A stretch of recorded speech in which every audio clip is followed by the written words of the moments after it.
Welcome to season 3 of the Gastric Mindset podcast, everybody, where we should continue to have the same wonderful, inspirational conversations with those who have first-hand experience of going through this journey and those who are professionals within the field.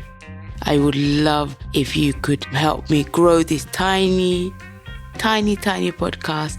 Share it with people who need some mindset support, who are going through bariatric surgery. We know it could be a really lonely journey. So pass it along. Give me a review wherever you listen to your podcast. Send me a DM on Instagram if there's a conversation that you would love to have. I hope you get so much value out of the conversations. And thank you for listening and hanging on with me. I love the podcast, and I hope to bring a lot more value in season 3. Hello everybody. Today I'm joined by Laura, and Laura is my first Australian guest. Well, technically she's Irish, but she lives in Sydney, so I'm going to take that as my first Australian guest. So Laura, welcome. Tell us a bit about you. Thank you, Safi. Thank you so much for having me on. So yes, my name's Laura. I am originally from Belfast, Northern Ireland. So you will hear the accent, and I live in Sydney, Australia. So I've been here about 16 years, and I'm a mum of 2. So I've got 2 children here. I'm married an Australian. I was that Irish backpacker that did not go home. So yeah, I have a very good life here in Sydney. I'm very, very blessed. So I am a women's health and wellness coach and Pilates instructor. And my mission is to empower women to take back control of their health through a holistic approach. So really looking at the whole picture of health. My story is kind of, all over the place, obviously moving across the world, being an expat. I find that my relationship with food, body image and movement was pretty good in my teenage years. But I felt, now looking back, and I've done a lot of work on myself. I've worked with health coaches as well. I feel like in my 20s, that's when things started to go a little bit sort of downhill in terms of relationship with myself. And I do now know at the age of 38 that was probably moving across the world and trying to navigate life at that stage. But yeah, I feel like my 20s was the big year that things kind of took a turn, I suppose, in the negative in terms of relationship with food and body image. So that is why I am here doing this work today for women's health coaching. Yeah. Amazing. Thank you for sharing that with us. I always think this, it's not a career that you just choose one day. You go to the career coach and be like, yeah, I know. It usually comes from a place of going through your own things. Yeah. So when did you moved to Australia pretty young then, hey? Yeah, so I was backpacking sort of in my early 20s, and I moved back here. I think I was about 22, 23. Yeah, so I was quite young, and just living my best life, not really thinking about the future, just, having the fun. But I think I moved to here, and my husband works away quite a lot. And I was kind of at that age thinking, how do you meet people? How do you get social at that age when you move somewhere where you don't know anyone? Mm-hmm. So I joined a boot camp. I joined an outdoor fitness boot camp, which I have really, really fond memories of. But that's when the slippery slope into the kind of disordered relationship with food began. Because obviously living in Australia, of course, everybody's in bikinis. It's the beach life. I live in a beach suburb. I'm really blessed where we live. But you go from, living in Ireland where we're covered our bodies for most of the year to the beach where you're like, oh, I've actually got to look and feel good. Back in those days, it wasn't even about feeling good. It was just about looking good. So I joined this boot camp and quite quickly got sucked into gym challenges, or like these 8-week challenges. I call myself a former gym challenge junkie because that is kind of, so rather than joining the slimming world or the slimming groups or that side of thing, I went to the hardcore, 8-week, 12-week challenges. And I basically just lived from challenge to challenge through my 20s. So I was a solid decade of that was basically the only way I could manage my weight, manage my food, when I was following a challenge. And they weren't the healthiest. I look back now and I know I'm more educated to know that they were quite extreme, cutting out food groups, a lot of restriction and a lot of overtraining and no resting for the body. So definitely a gym challenge junkie. I would just follow that cycle. So I would do the 6 weeks, 8 week, 12 week, whatever it was. Then I would stop and I would just binge eat, put the weight back on, be miserable, and then just look for my next challenge to sign up to. And it was very on the wagon, off the wagon mindset of, oh my God. And like that real, like, I know all of these terms now because of the studying I've been doing, but the Last Supper approach. So the night before a gym challenge would be like, eat all the food, like all the carbs, all the chocolate, all everything. And then I'd be like, oh, I'm not going to eat that for the next 4 weeks. And it would be like, and you would just cut everything out. So it was very disordered, but I didn't know it at the time. And I think it was kind of people around me were doing it. It was very Aussie life, like it's very Australian, it was very into that fitness side of things and running on the beach and sand dunes and all these crazy training things. So yeah, it was I look back now and I think, wow, that was very toxic. But you when you know better, you do better. And I think when you come out the other side, that's it. Indeed. And it's really fascinating, the fact that actually you almost, I didn't really get into the exercise on that. I would do periods of exercise and get a personal trainer, and then I will, weigh myself, and I would have not lost anything because I was binging, and then I would be off for months and months. But it's just amazing how you describe my journey with Slimming World and all the other diets, and and your journey with exercise. So with the challenges, would it be you would exercise every day? How many hours would you do a day? Yeah, like the exercise was pretty much every day. So, 6-7 days a week. You might have a rest day, but I really struggled with that. I struggled to have a day off. It was like, and I mean, it was that mindset. It's like, if I don't exercise, I'm going to get fat. That was just bottom line. The diet plans we followed, the meal plans that we followed, actually, my sister, who's a dietitian, who you know very well, I sent her one of these way at the start. So this is my first gym challenge was 2011. Got amazing results, looked fabulous. By society's ideal, I looked amazing, but I was miserable and I was very not well mentally. But I sent my sister this meal plan. And she said to me, I don't want you to do this. And I was like, oh, well, I'm just not going to tell her anymore what I'm doing.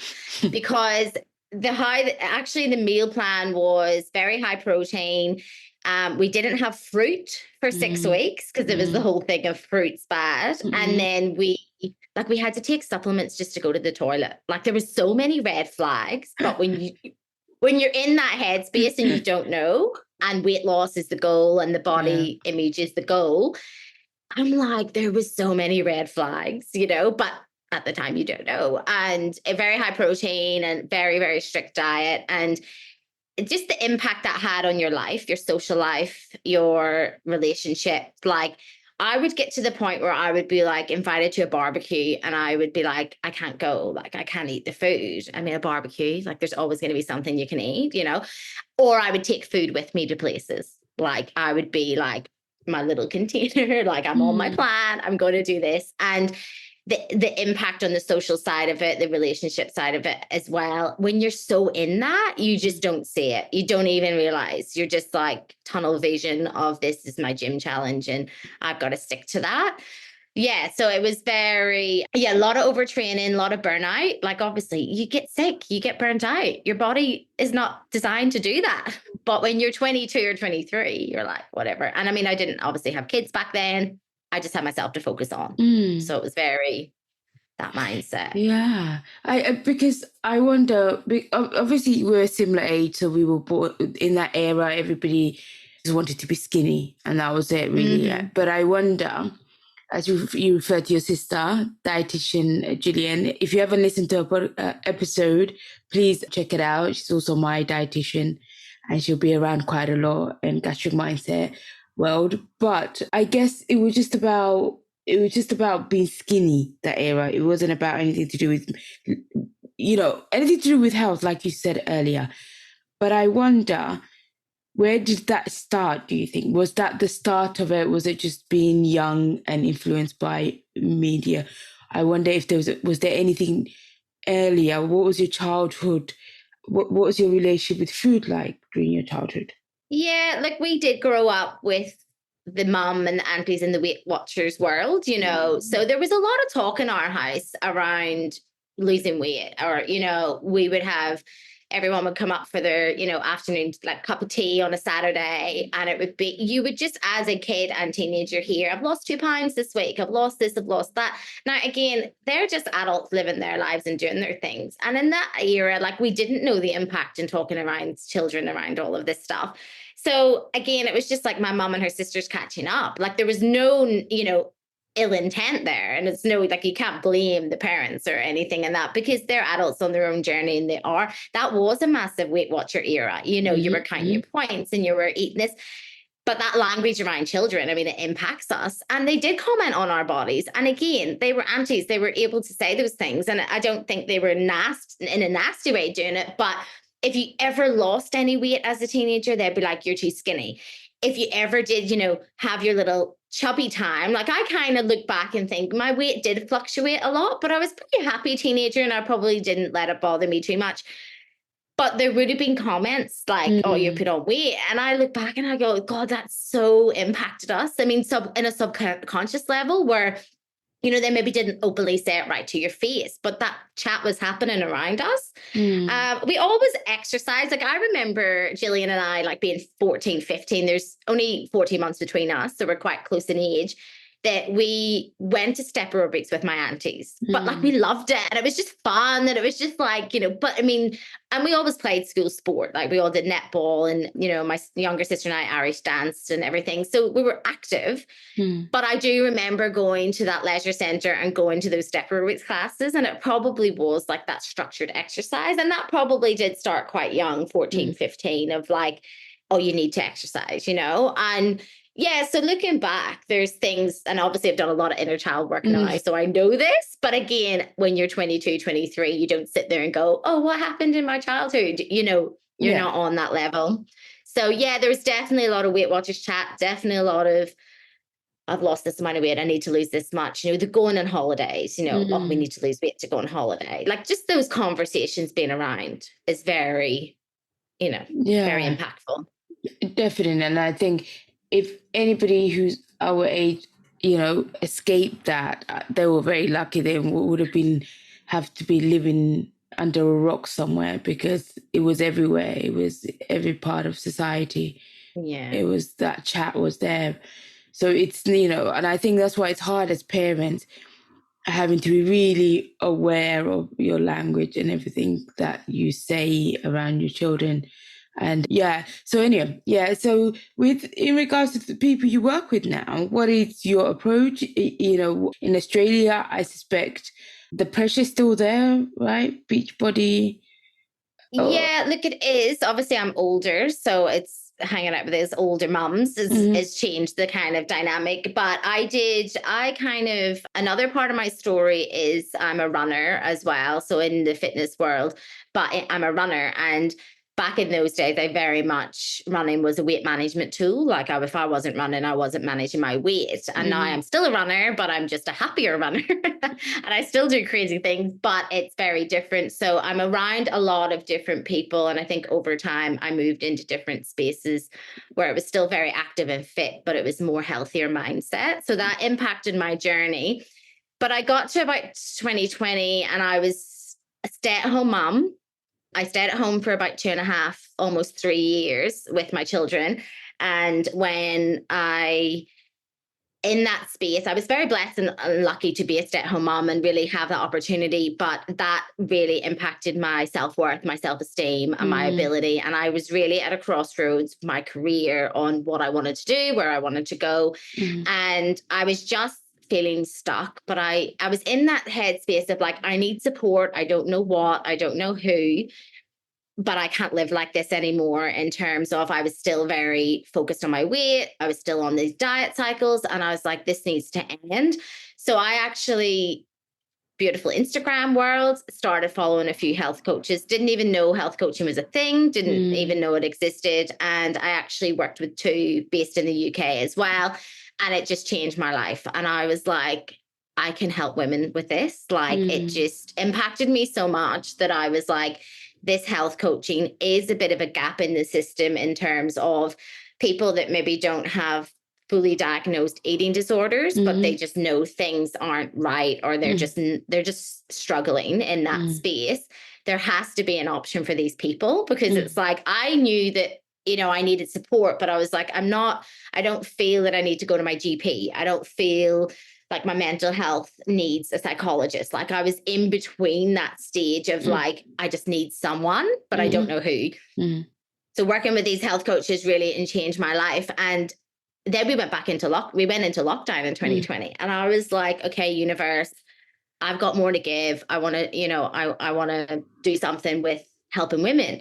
So I began to study during lockdown. So I actually do have a sociology degree from Ireland. And it's really funny because I graduated like 17 years ago, and I feel like I've come full circle in my journey. My dissertation back then, as like, you know, a teenager, whatever, 20-year-old, was women's work-life balance. And now I feel like I've come home to myself. I feel like I've come back to where I'm meant to be with women, supporting them in finding balance in their life. My business name is Balance Your Wellness also. So it's all about balance. So I just definitely felt like there's something missing for these women that are kind of just stuck in this space, that I want to be able to support them. So I worked with Health Academy Australia here, and I studied a 2-year course, and it was called an Advanced Certificate in Nutritional Counselling. And it was literally like, this course was, it's like I manifested this course was designed for what I needed, because it was 3 nutrition subjects, so I could have that little background. And then it was nutrition, food coaching, counseling, and life coaching. They were the other subjects. So it kind of just merged everything beautifully. And then I set up my business name, which is Balance Your Wellness. And I just felt so passionate about this. Like I just wanted to get the course done. I just wanted to get moving, because I know the impact that those health coaches had on me. I knew that this was kind of the missing piece to my puzzle. Like I was still in that kind of stuck, lost headspace. And I'm like, there's a missing piece. And it was a health coach.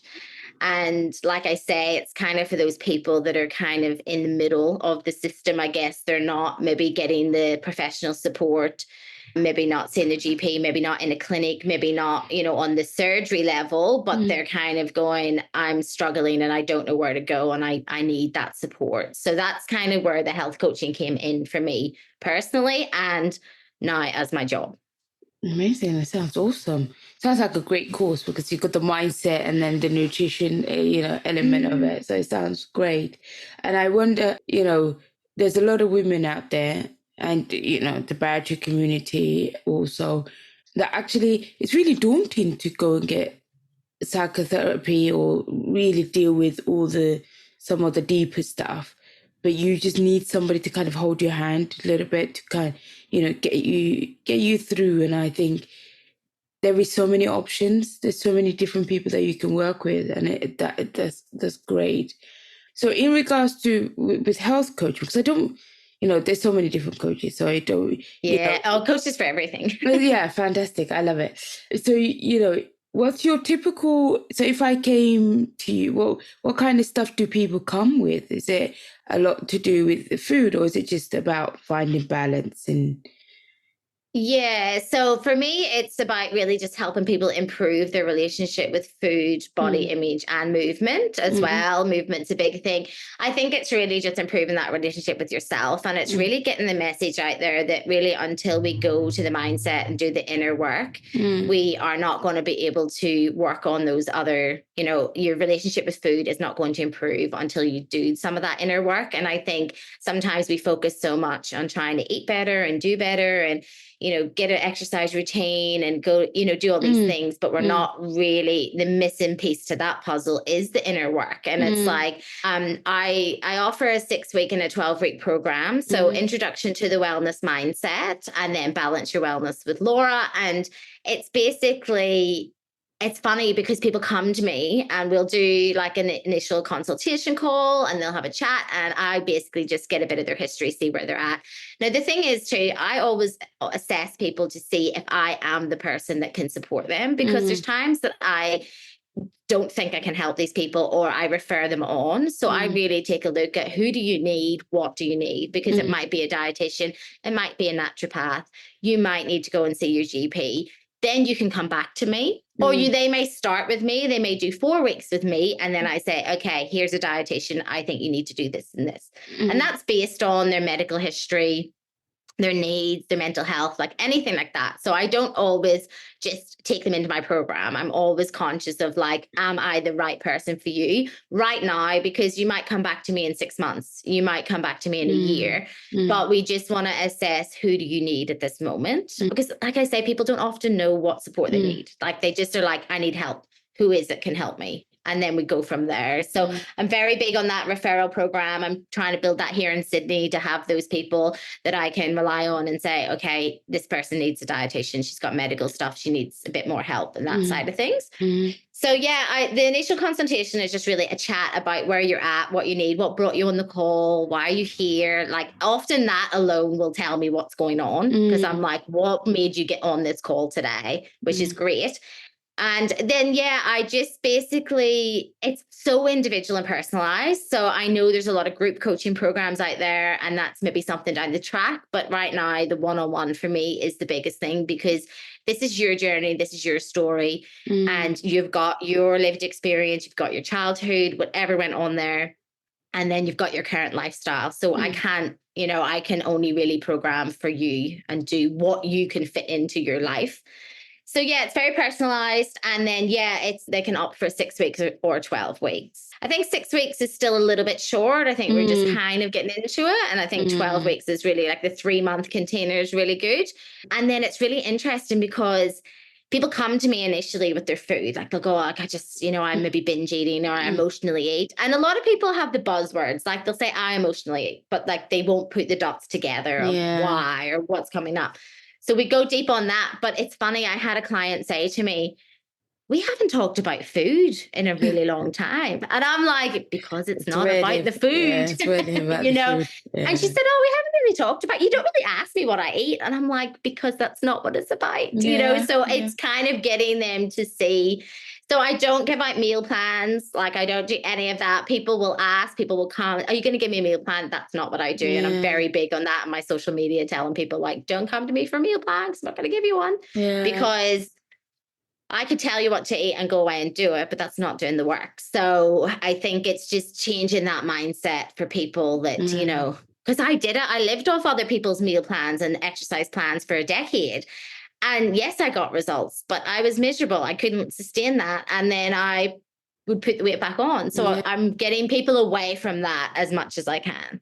We're so brainwashed to wanting that meal plan, even though I know everybody that I speak to could write a PhD on what to eat and know exactly what they need to, they've read enough diet books, they've watched enough programs, they know, but everybody's so obsessed with a prescription. They want it prescribed, the exercise, and I definitely for sure, I was one of those people, but I couldn't. I struggled. I struggled to stay on it probably as long as you did. But I would, for weeks, search for the best plan, and ultimately, it was always the most strict plan. So it was, the less food, the most extreme versions of weird, 1 egg and watermelon or whatever it may be, some weird. Weird selection of diets, and I'll think, definitely this would work.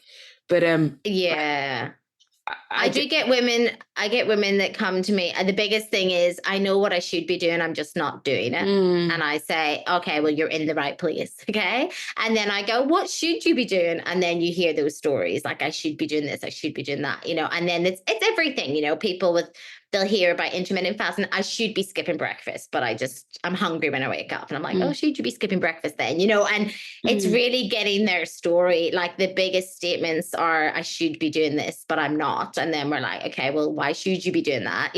So again, it's just getting them to think it all out, because again, they're probably surrounded by friends and family doing the same thing. So they don't have that voice of reason to come in and say, well, actually, initially, my ideal client for me, I felt like, was the busy mom, similar age to me, that's juggling all the balls, but really not taking care of themselves. But this year, I've actually had quite a few empty nesters, like the 50-year-olds. I've had a few women turning 50 this year that are like, my kids have grown up, they've moved out, and it's time to get me back. Like they feel lost, they feel stuck, they've kind of looked after everybody else their whole life, and now they don't really know how to look after themselves. So they get really like, oh, this is very overwhelming. Like, I don't know who I am anymore. I don't know what my needs are. So a lot of the sessions would be like looking at your core values, your inner work, like, who are you? Because we do get lost as a mom. So I work with women, all women, and it's like that feeling of lost, and I don't even know who I am, and what do I want, and what do I want my, movement routine to look like, and who do I want to show up in the world as? Like, they just are like, I don't even know. So a lot of that work, and I love that side of it, because again, we're not talking about what did you eat yesterday. It's very more, who are you as a person, and who do you want to show up as, and who do you want to be? And that really helps them. So I'm finding the 50-year-olds at the minute are like going towards the health coaching side of things, which is really cool.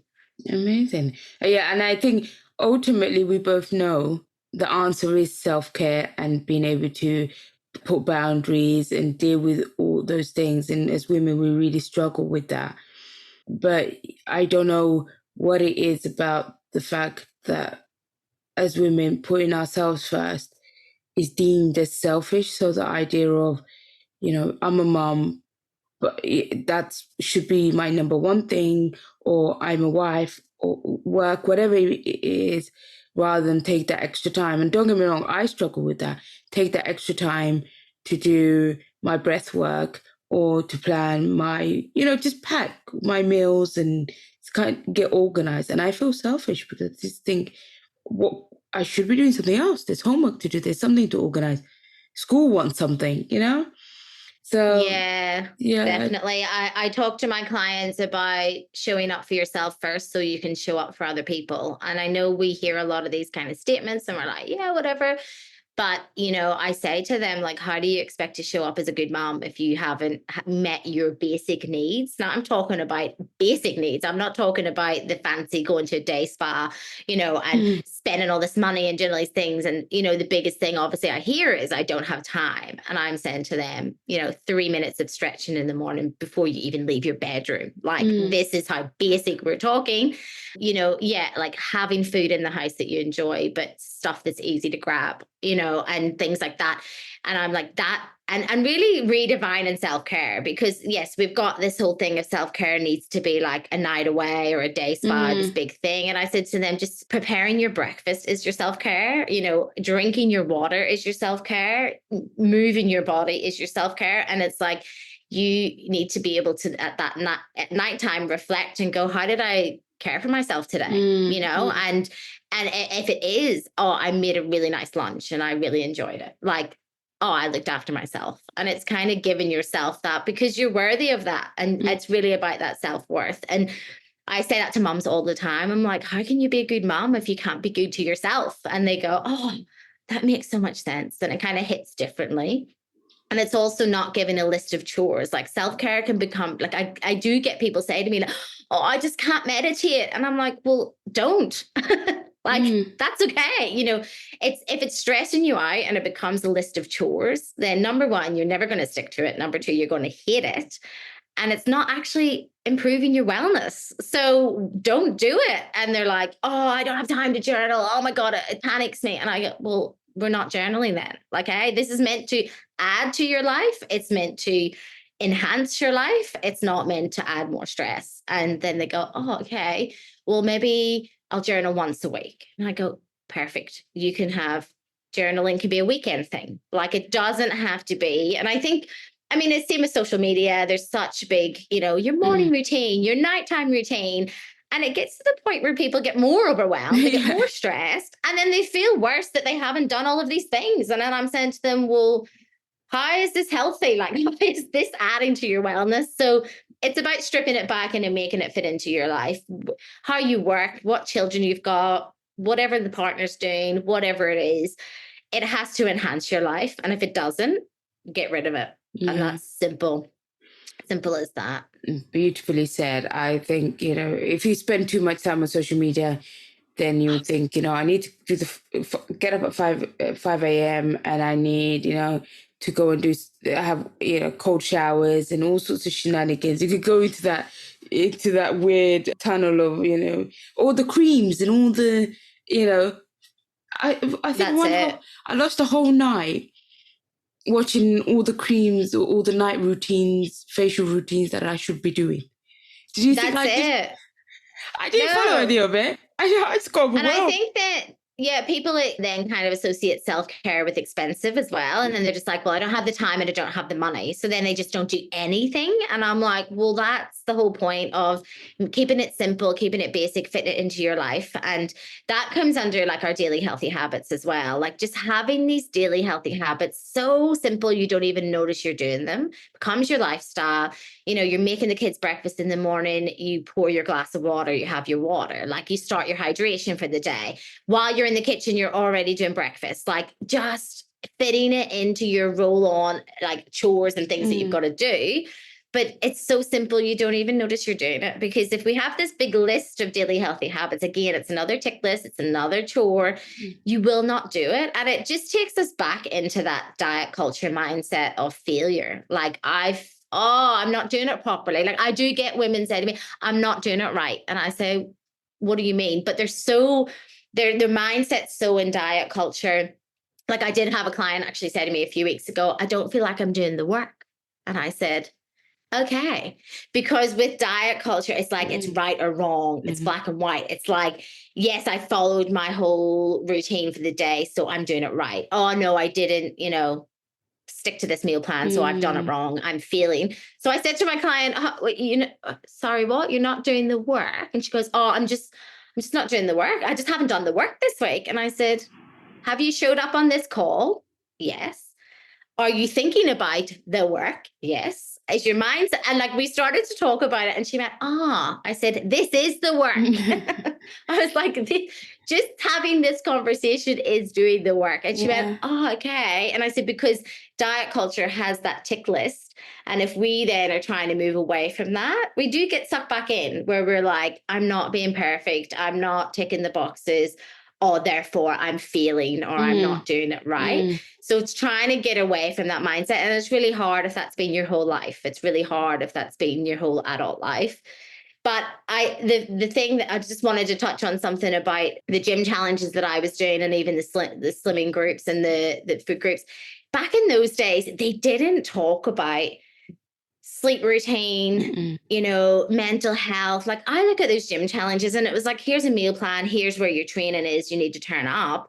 But I look now how much we have evolved in the sense of we know that it all goes hand in hand. And that's why I really focus on that holistic approach because, that's great. You may be in a calorie deficit. You may be losing weight and you measure that as your success. This is, I'm being so successful in my health. But how is your stress management? How is your stress coping strategies? What does your sleep look like? What is your, relationships? What state are your relationships in? And often I talk to women who it's solely focused on the number on the scales and the weight loss and how our clothes are fitting. And that is seen as success in our health. But I go, okay, well, there's all of these other elements of health that we're not even looking at. And that's exactly what those gym challenges were for me. Like nobody back then talked about, are you getting enough sleep? Are you nobody focused on the holistic. And I think there is more talk around that and there's more education on every area of health. And that's why I'll say to people, that's great. Okay, you're losing weight. That's awesome. But, have you got a regular sleep routine? How's your stress? What's your relationships? Like we go into each area and they'll kind of go, oh yeah, okay, I need to be working on these things as well. So, I mean, there's nothing wrong with wanting to lose weight. There's nothing wrong with pursuing that weight loss, but we just want to make sure that we're taking care of the other side of things as well and making it, a pleasant journey as well. It's not more stressful, but it's about that holistic approach. No, definitely. It's that black and white, especially for the bariatric community. It is about, the idea of failing if I didn't do things perfectly. And because they've been in that cycle for so long, the idea of letting, just loosening up that, that routine or that idea, even mentally, is absolutely petrifying for them.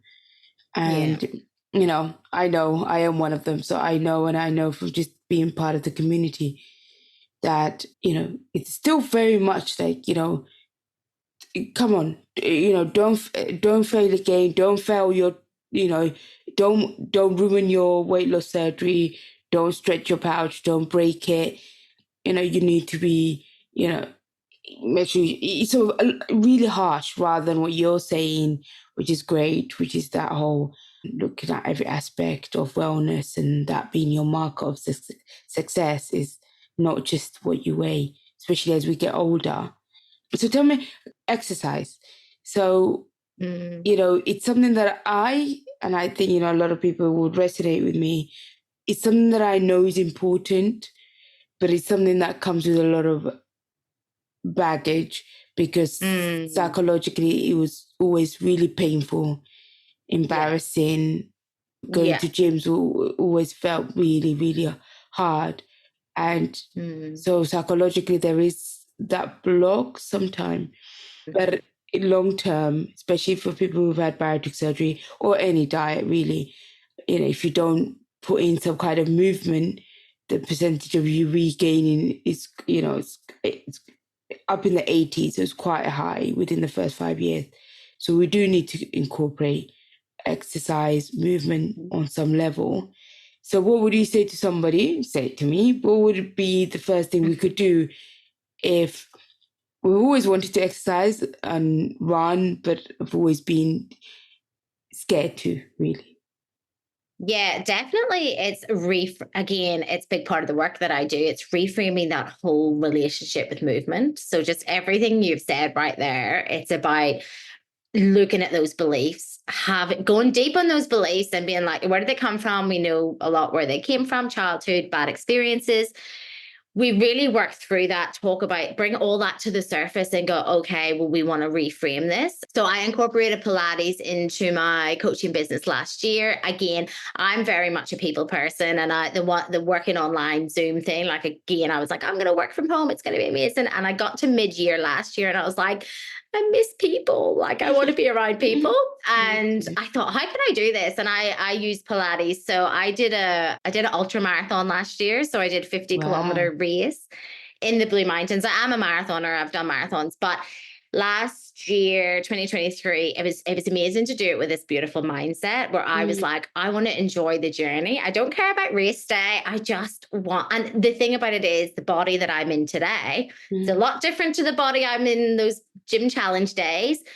But I'm like, this body can do this. So I was big on my social media of being like, don't wait for the perfect body to go and do these things. Do it in the body you're in today. Now, look, I'm not advising people to go and run 50 kilometers. I'm not advising that, but I used Pilates the whole way through my training. And it became really, like, I've done Pilates for quite a few years, but I was just like, wow, I'm not injured.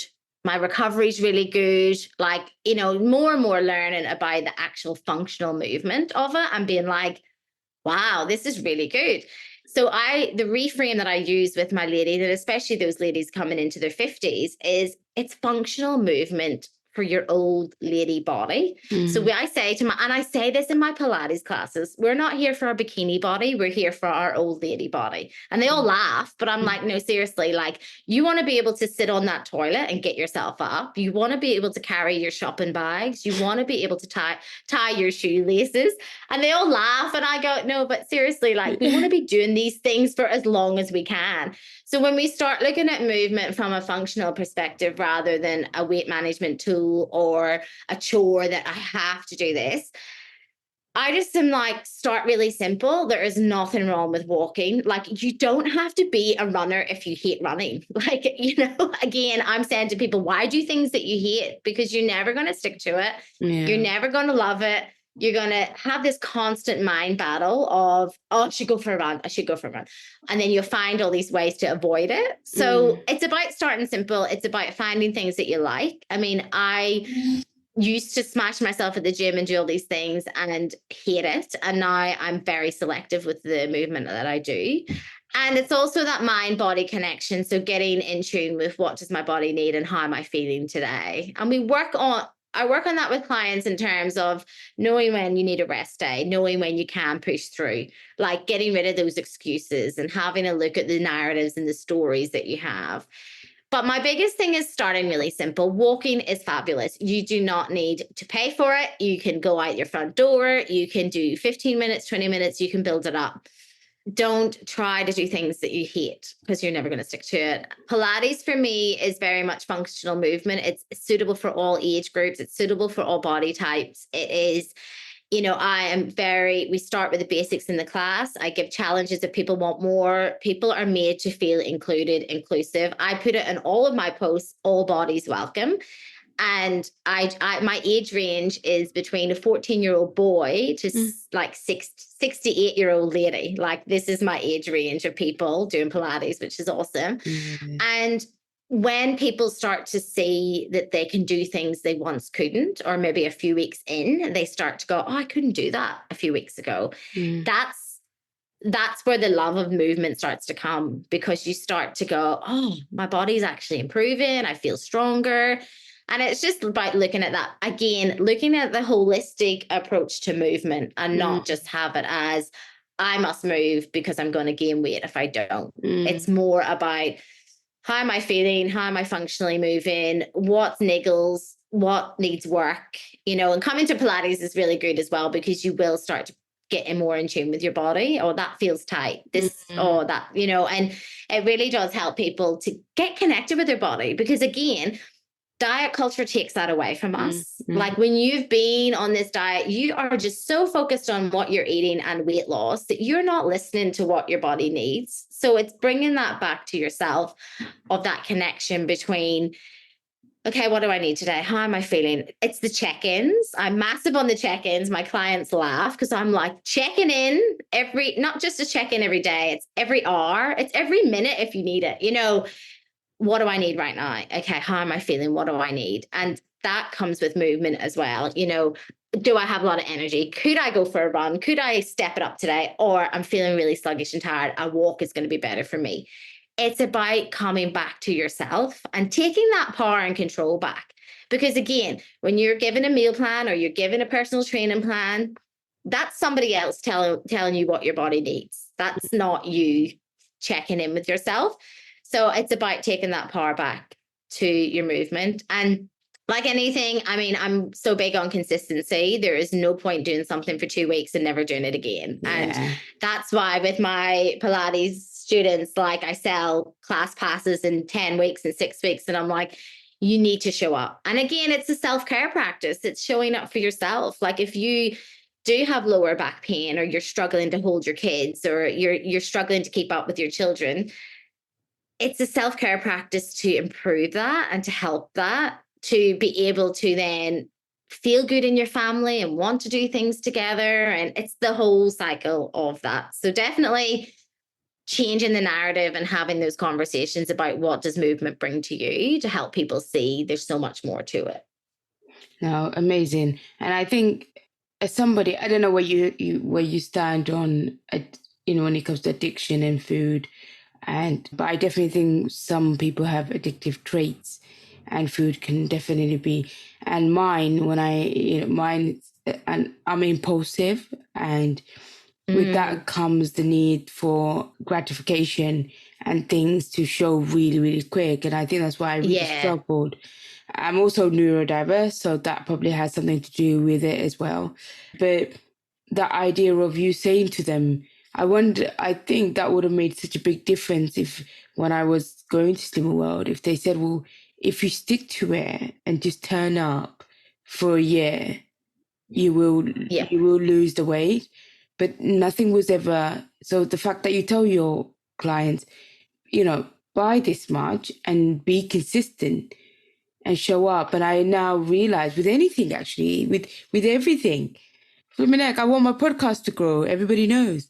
Tell everybody. But be consistent, right? Everybody says just turn up once a week, record a podcast, and in 2 years, it'll be great. So with everything, So true. right? So Yeah, and I always say this as well. It's the very unsexy side of health and wellness. Like, people don't want to hear this. Like, they want the quick fixes. They want, and again, we come from that diet background. We come from diet culture. It's a quick fix. We want that, and that, we are human, and I think that's the world we live in. Like, everything's super quick gratification. So when you say to people, "Oh, sorry, you need to turn up for 10 weeks," they're like, "Oh my God," but when they start to feel better in themselves, they start to see little tiny progress. They kind of go, "Oh, okay." And like, I'm the same with consistency. Like, I just know, and I sometimes do things consistently and then get shocked and go, "Oh, this feels a bit easier." And then I'm like, duh. Like, it's exactly what you tell.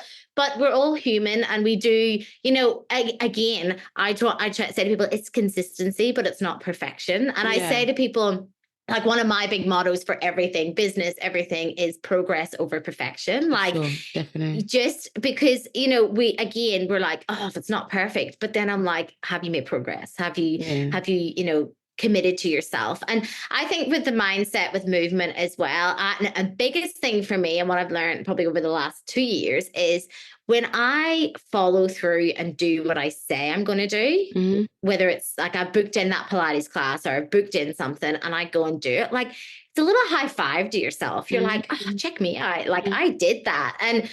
And that builds self-esteem, that builds confidence. It builds that kind of proof that I am the type of person that prioritizes my health. I'm the type of person. And then we start to go, I am a healthy person. And I think when people have had such a negative experience in the wellness space and such a negative, inner dialogue around, "Oh, I'm lazy and I'm this and I never show up and I never follow through and I always quit." Like, I'll get people clients that'll say, "Oh, I never stick to anything," and it changing that mindset to go, "No, I do follow through. I do show up for myself. I am consistent." Like, that elevates you to your, higher self. And then you want to be that person. So the more you do it, the more you show up, the easier it feels, the more you want to keep that going. Whereas if we're just stuck in that negative space, we're like, "Oh, well, I'm just this type of person." And I mean, I do a lot with my clients on journaling and catching those thoughts. Is this true? Is this fact? Are you this person? Are you that person? And it makes them kind of go, "No, I actually do commit when I sign up to something, or I actually do want to come," and that's why it's so important for me in my Pilates class to make it that environment, where like, I don't tell a lot of my Pilates people probably don't even know I'm a health coach, but I talk to them like I'm coaching them at the start. I'll say to them, "You're here for your body. Nobody is looking at you. Nobody cares what you're doing," in the nicest way possible. Nobody cares what you're doing over there, because this is about you, and it's about your body. And I tell them, rest and reset when you need, push through if you think you can, and it's really about giving them that individualized personal approach, but making them want to come back, where they kind of go, and people do say that, they go, "Oh, I've had a personal trainer yell at me," or "I've had, somebody like shame me in the gym," and I've never gone back. And my recent client, she messaged me and said, "I've just signed up to a gym and I would never have had the confidence to do this 6 weeks ago before I worked with you." And I was just like, that's a win. I don't care if she goes to the gym or not, because I know she's doing movement and I know she walks and I know she's doing things. But she walked in there with the confidence because she's done this bit of work where she's like, "I don't care what my body looks like. I'm here for me. I want to do this." And it kind of just was that mindset shift. So I think it's definitely just helping people heal that relationship with movement. So I always mention movement when I talk, because we say food and body image, or we say relationship with food. But I think getting movement in there is a big one as well, because people do struggle with that. And like you say, it's you've maybe been embarrassed, or you felt shame, or you felt, and then it's a lot to get over to then find your happy place with movement as well. Definitely. And I think with us, with our community, I think sometimes we can get so caught up with that, inner voice, that critical inner voice, usually, in regards to, okay, we have loose skin, and then get frozen by what am I going to wear, and then go down that then that stops you. That becomes the barrier. And, sometimes I laugh to myself because people are so invested in an identity, in self-belief of who they are, and don't get me wrong, I also had that, and I do catch myself still doing it regardless of the amount of work that I've done on myself, that I struggle, I'm not the person, or I'm not that person. But why am I still holding on to that identity? That I need to break that self-belief, and I do a lot of work. But when I come across people for the first time, for the first phone call, or I see people on social media, the identity is so deep rooted and it's so. I think 100%, and I'll be totally honest, like I'm very raw on my social media, but so last year I signed up to do the Pilates teacher training, and it came to the surface. I don't look like a Pilates instructor. Oh my goodness, can I do this? I had to coach myself through that. And that was only like November last year. I've had people say to me in the past, oh, you should be a personal trainer. You're really good. Like you should do mums and bobs, like, your personality. And I'm like, oh yeah. And first thing always would come up is like, who would train with me? I don't look like a personal trainer. I'm not fit enough. How could I do that? And it was really interesting. This came up for me for the Pilates teacher training. It's just for a split second, but it's still there. And I say that to my clients, these thoughts and feelings never leave us, but how we manage them is what makes the difference in our coping strategies and techniques and bringing in that toolkit. So I'm coaching myself through it, where I'm like, just go to the open night. You will know the vibe of the people as soon as you walk in. And I was like, in the first 5 minutes, I'll know, are these my people? Is this my place? Am I aligned with this? Is this gonna? And I did. Like I went in and then I was like, okay, time me up. 2 minutes in, I was like, oh, I'm in. But I had that, and it came up for me where I was like, oh, who's gonna want to train with me? Like I don't look like a Pilates instructor. But then the biggest thing for me is I'm paving the way for people in regular bodies to do these things. And if I show up and do this, I'm inspiring other people to do it. I want people to look and go, wow. The other thing is how my body looks right now. Like I know my own self-worth, but I know my own strength, my own fitness, my own ability. So people might walk into a class and go, just a minute.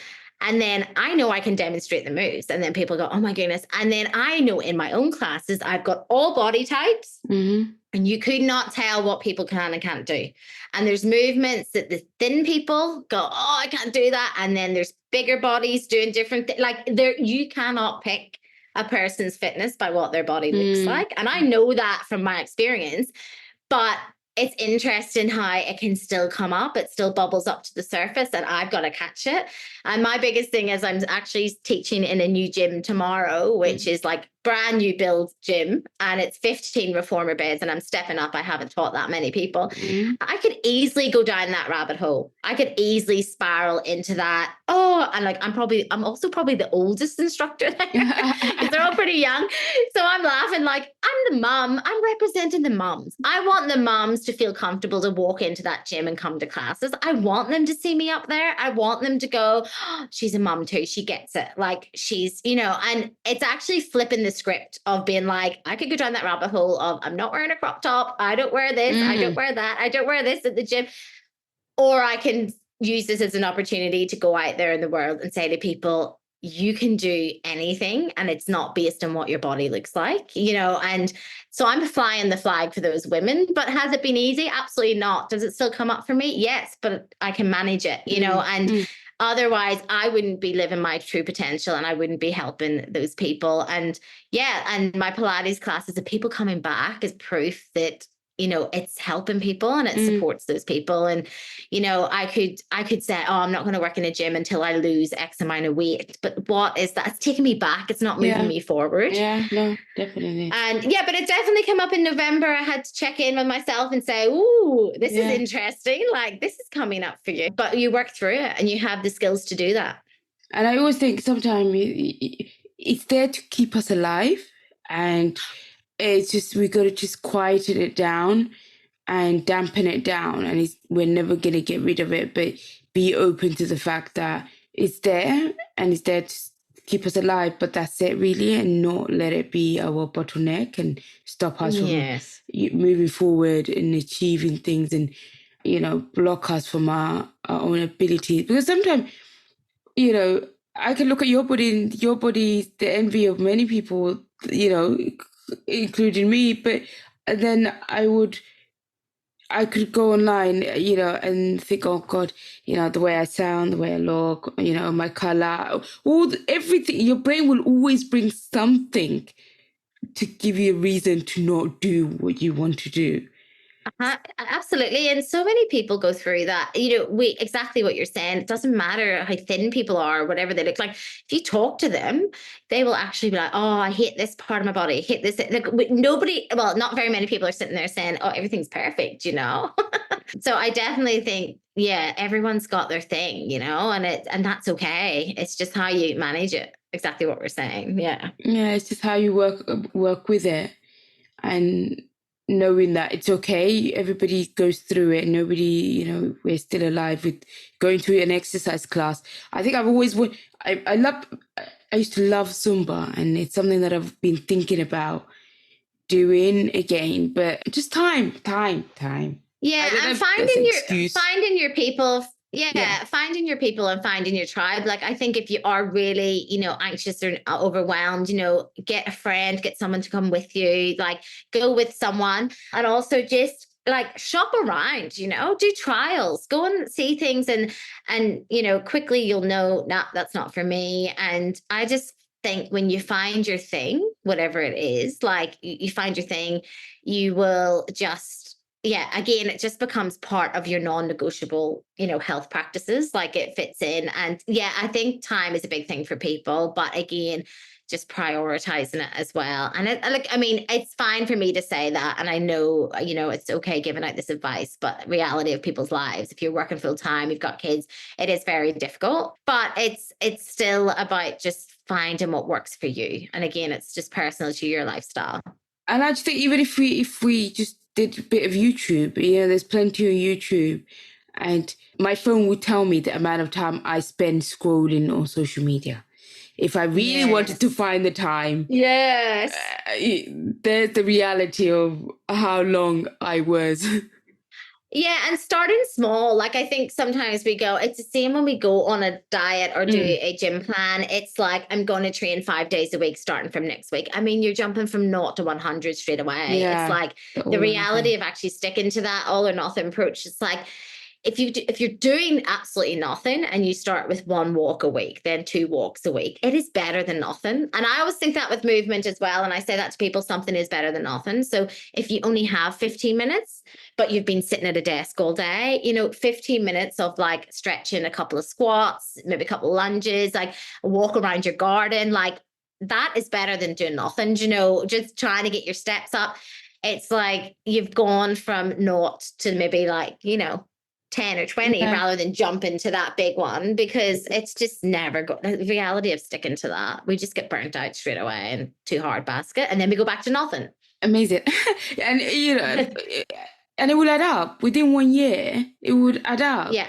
And I think that's one thing in Slim World. Sometimes people say, well, if you lose £1 a week, that's like £52 a year. If you can, not that I could stick to it anyway. But anyway, it's great. So be consistent, do what you can, and that will surely add up. And in a year's time, 2 years' time, 3 years' time, the place you will be compared to if you and celebrate those little small wins. Like, if you just I think celebrating your small wins along the way, if you just go, oh, I did a walk today, like I did a 15-minute walk today, I did 10 minutes better than yesterday.